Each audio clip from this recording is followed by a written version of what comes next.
O princípio que eu vou comentar hoje com você já foi muito falado no vídeo onde eu falei a respeito daquele processo milionário envolvendo a jornalista e o SBT, você lembra? Se você não assistiu ainda, eu vou deixar o link aqui embaixo para você assistir assim que acabar esse vídeo. Lá eu dou uma pincelada a respeito do princípio que eu vou comentar com você hoje, que é basicamente o princípio mais importante da seara trabalhista. Por isso que eu separei o vídeo dessa semana para comentar com você a respeito do princípio da primazia da realidade dos fatos sobre a forma. Já ouviu falar dele? Vou explicar tudo o que você precisa saber a respeito desse princípio para você conseguir interpretar a norma trabalhista, também para você ter uma noção de como que funciona o processo do trabalho. Vamos lá então para o princípio da primazia da realidade dos fatos.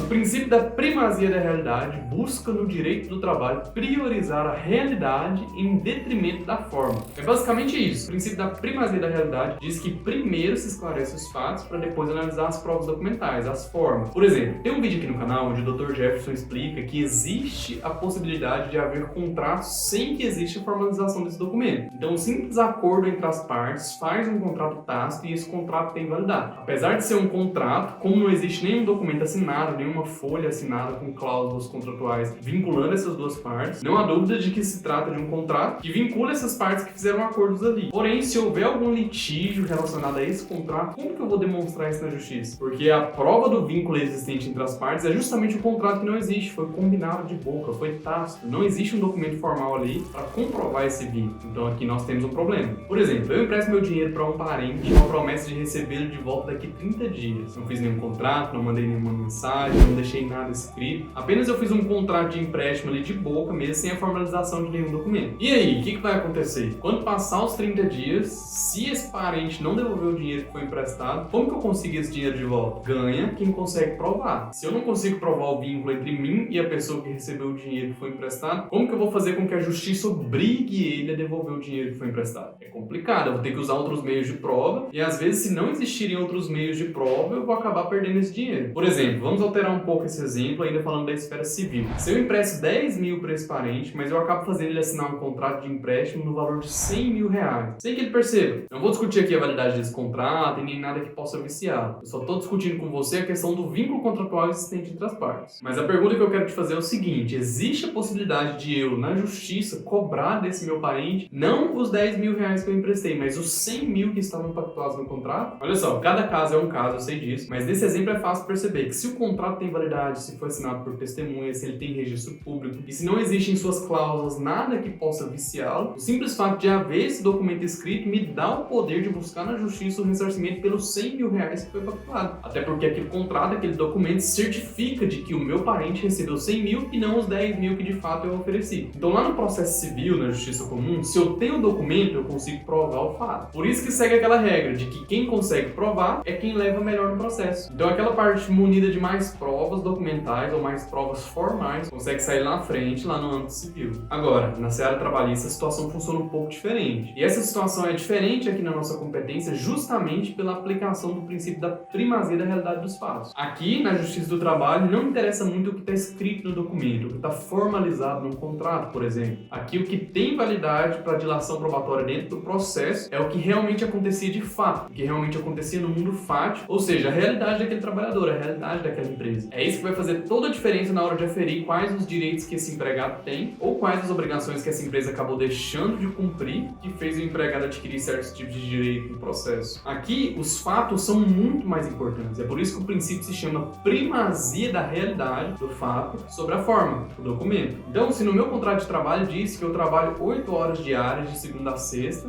e para isso eu recebo um salário mínimo como contraprestação. Mas na realidade eu trabalho 10 horas diárias. Mas não está escrito no contrato. Essa realidade fática do mundo fático não está escrito no contrato. Não está expresso na forma documental que é possível de ser provado dentro de um processo. Então o que eu faço para conseguir demonstrar isso na justiça? Basta que você leve uma testemunha em juízo no dia da audiência de instrução para dizer para o juiz que via você trabalhando às 10 horas todos os dias. Então a testemunha informa para o juiz o horário da sua entrada, o horário do seu intervalo e o horário da sua saída. Se o juiz se convencer de que aquilo ali de fato se trata da realidade fática daquele contrato de trabalho, daquele vínculo de emprego, ele vai sim deferir as 2 horas extras que você tem direito todos os dias. Mas aqui eu vou te fazer um alerta muito importante que você deve tomar com muito cuidado. Principalmente você que é empregado, que tem o interesse em entrar com uma ação contra alguma empresa que lesou algum direito seu. Falsa testemunha é crime e está tipificado no Código Penal. Se você mentir na presença do juiz, dizer que viu algo, mas isso não aconteceu, dizer que o empregado entrava num horário diferente do que realmente ela entrava, dizer que o empregado fazia uma função diferente da que realmente ele fazia, enfim, se você mentir na audiência de instrução, pode ter certeza que você vai ter muitos problemas. E esse problema recai sobre a sua testemunha. Então pensa comigo, você confiou alguém para depor a seu favor em juízo, para te ajudar, e essa pessoa acaba saindo de lá prejudicada porque ela mentiu na audiência de instrução. Olha só o prejuízo. A pessoa entra para ajudar um colega de trabalho, um colega conhecido, e acaba saindo de lá respondendo por um processo criminal. Olha a seriedade disso. Então o princípio da realidade dos fatos sobre a forma diz que mesmo que não existam documentos capazes de comprovar aquela realidade fática, se você conseguir por outras formas demonstrar ao juiz ou convencê-lo de que um direito seu foi lesado, mesmo que não haja nada documentalmente formalizado, o juiz vai sim deferir a você o direito que você tem. Lógico que cada caso demanda um certo tipo de análise das provas, seja prova testemunhal, documental, enfim. O juiz vai analisar e vai se convencer daquelas que mais se aproximam da verdade. Por isso, só é possível convencer o juiz de que houve lesão de determinado direito do empregado se essa testemunha disser a verdade na audiência de instrução. Digo isso por experiência, já passei pela instrução de vários processos e eu vejo que o juiz ele sente o cheiro da mentira no ar. Ele percebe quando a testemunha está mentindo, ele começa a fazer perguntas para colocar a testemunha contra a parede quando ele percebe que ela está mentindo, para que em algum momento ela possa cair em contradição e aí sim ele possa descobrir que de fato há mentira nesse processo, e aí é problema para a testemunha. E isso pode prejudicar também muito o empregado, porque aí o juiz já passa a olhar para ele como alguém que está litigando na justiça com total má-fé, porque o intuito do processo trabalhista é ressarcir os danos ou as lesões que foram causadas no decorrer do contrato de trabalho. Se o juiz percebe que você está provocando o judiciário para se enriquecer ilicitamente em prol de uma afirmação falsa, muito provavelmente vai prejudicar o empregado na análise do mérito desse processo e essa testemunha vai sair dali respondendo um processo criminal por falso testemunho. Então presta atenção nisso, que isso é muito importante. O princípio da primazia da realidade trouxe garantias ao empregado, porque muitas vezes a realidade do contrato de trabalho é diferente daquela que está escrita ali no termo formal. E esse princípio, logicamente, não deve ser usado para prática ilícita ou prática antiética, antiprofissional ou antiprocessual até. Então, muito cuidado com a litigância de má-fé nos casos das testemunhas. E se você está gostando do conteúdo aqui desse canal, deixe o seu like agora, por favor, porque isso ajuda muito no alcance dos vídeos aqui do canal. Se você ainda não é inscrito, eu te convido a se inscrever nesse canal também, eu tenho certeza que não vai se arrepender. Toda semana nós publicamos vídeos voltados para o ordenamento jurídico, tanto para o ordenamento jurídico civil como para o ordenamento jurídico trabalhista. Eu tenho certeza que isso vai enriquecer muito o seu conhecimento e também vai fazer com que você se previna contra futuros abusos que possam intentar contra você. Então é isso, pessoal. Basicamente, o princípio da primazia da realidade diz que aquilo que acontece no mundo fático deve sobrepor aquilo que está documentalmente formalizado. Basicamente isso. Então o juiz deve levar em consideração aquilo que ele se sentir convencido de que se trata da verdade, mesmo que o documento diga o contrário. Diferentemente da seara civil, como eu já te expliquei, que lá quem ganha é quem tem mais provas, quem consegue demonstrar documentalmente a verdade do processo na dilação probatória. Esse princípio da primazia da realidade também é chamado de princípio do contrato-realidade. Então toda prática que tenta desvirtuar a realidade vai ser nula de pleno direito de acordo com o artigo 9º da CLT. E esse artigo tem aplicação recorrente principalmente nas fraudes contratuais. Por exemplo, na contratação de empregado sob contrato de estágio,